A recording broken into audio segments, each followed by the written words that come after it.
Assalamualaikum warahmatullahi wabarakatuh. Tahun 18 Hijriah atau 639 Masehi merekam memori duka dalam sejarah umat Islam. Wabah penyakit, wabah mematikan yang dikenal dengan taun Amwas melanda negeri Hijaz pada masa pemerintahan Umar bin Khattab. Bersamaan dengan wabah itu pula, Umar harus menghadapi masa paceklik yang dalam buku-buku sejarah dikenal dengan Amur Ramadah. Ibnu Katsir melaporkan saat Amur Ramadah, paceklik melanda negeri Hijaz selama 9 bulan. Banyak rakyat mati kelaparan.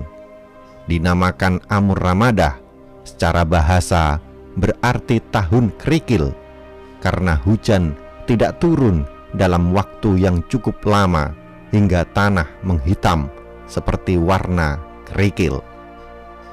Kerikil dalam bahasa Arab diartikan Ramadah. Ada pula yang mengatakan karena pada tahun itu angin berhembus membawa debu-debu seperti kerikil yang berterbangan. Hidup sebagai pejabat tertinggi negara tetap membuat Umar ikut berempati dan merasakan apa yang rakyatnya alami ketika itu. Dikatakan jika sebelum paceklik ia biasanya mengkonsumsi susu dan roti, pada tahun susah ini ia hanya memakan roti diolesi cuka dan minyak. Tak pernah ia makan sampai kenyang, sampai-sampai badannya kurus dan warna kulitnya menghitam. Semua orang sampai khawatir kesehatan sang khalifah akan memburuk. Ibnu Sa'ad dalam Tabaqatnya mencatat pada masa Amur Ramadah, Umar sangat khawatir dengan keadaan rakyatnya. Ketika setiap selesai menjadi imam sholat isya di masjid, ia akan masuk ke rumah dan terus melaksanakan sholat sampai akhir malam. Selesai sholat, ia berpatroli mengelilingi penjuru Madinah. Ibnu Umar berkata, "Sekali malam aku mendengar Umar memanjatkan doa begini, 'Ya Allah, jangan engkau jadikan masa pemerintahanku sebagai kehancuran bagi umat Muhammad.'" Ibnu Katsir mengibarkan kondisi mencekam saat tahun paceklik ini. Saat Umar berpatroli, ia melihat semua wajah rakyatnya sampai sangat murung, tidak ada senyum sedikit pun. Di rumah-rumah mereka terdiam, tidak ada percakapan satu sama lain. Begitupun tidak ada orang yang meminta-minta seperti biasanya. Salah satu langkah yang Umar lakukan untuk memastikan keadaan rakyatnya baik-baik saja di tengah paceklik yang melanda adalah dengan berpatroli dari satu rumah penduduk ke rumah lainnya. Hingga suatu malam ia berkeliling untuk melakukan pemantauan. Saat itu dia pergi seorang diri. Zaid bin Aslam yang melihat sang khalifah lantas meminta izin untuk mendampinginya. "Izinkan aku untuk mendampingimu, wahai Amirul Mukminin," pinta Zaid. "Ya, silahkan," jawab Umar. Mereka berdua berkeliling kota Madinah dan sekitarnya. Hingga sampai di luar Madinah, tampak dari kejauhan sebuah cahaya. "Sepertinya di sana ada musafir," kata Zaid. Penasaran, keduanya pun mendekati sumber cahaya itu.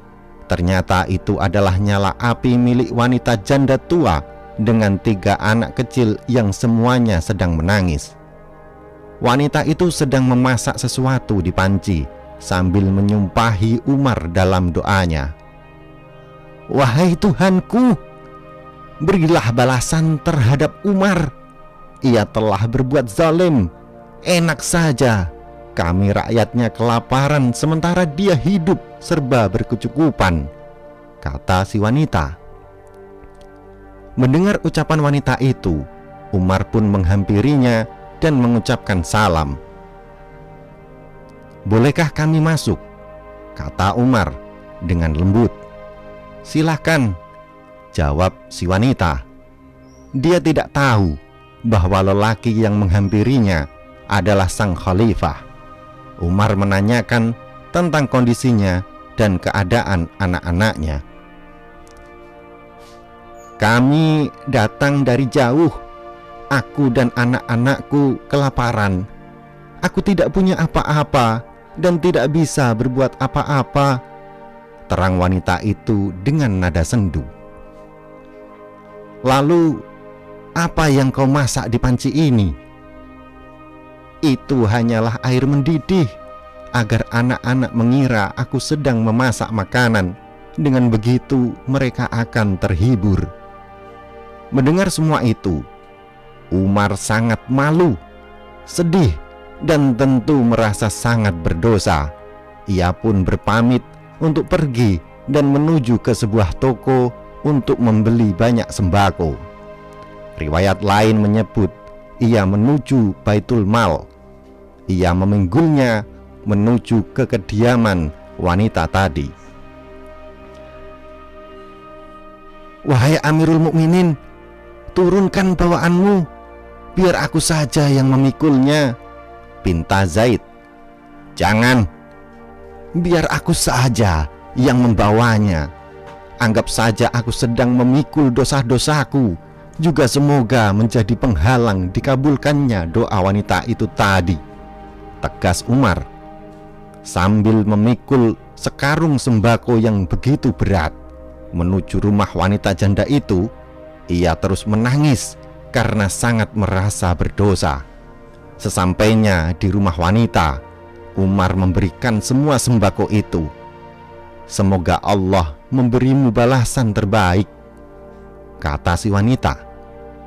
Tidak hanya sampai di situ, Umar pun ikut memasakkan untuk mereka. Setelah makanan siap, Umar mempersilahkan mereka untuk menikmatinya. "Silahkan, sekarang kalian semua bisa makan," kata Umar. Senyumnya melebar melihat wajah-wajah mereka yang tidak lagi murung. "Ibu, mulai sekarang tidak perlu lagi mendoakan keburukan untuk Umar ya. Mungkin dia belum mendengar kabar ada kalian kelaparan di sini," kata Umar dengan nada lembut. Dari kisah Umar dengan wanita janda itu dapat dipetik hikmah, seorang pemimpin harus berlaku seadil-adilnya terhadap rakyatnya. Saat rakyat sengsara, pemimpin harus segera mengambil langkah cepat agar segera teratasi. Kita lihat saat Umar tahu ada satu rakyatnya yang kelaparan, ia dengan tanggap memberikan subsidi langsung dan tepat sasaran. Selain itu, kita juga bisa meneladani Umar yang dengan legowo menerima kritik dari rakyatnya. Saat wanita janda itu menyumpahi sang khalifah karena dikira telah berbuat zalim, sedikit pun tak membuat Umar tersinggung. Ia justru menjadikannya sebagai bahan evaluasi untuk dirinya. Jika Anda merasa bahwasannya konten ini bermanfaat, silahkan like dan bagikan ke seluruh jaringan media yang Anda miliki. Wallahu a'lam bishawab. Wassalamualaikum warahmatullahi wabarakatuh.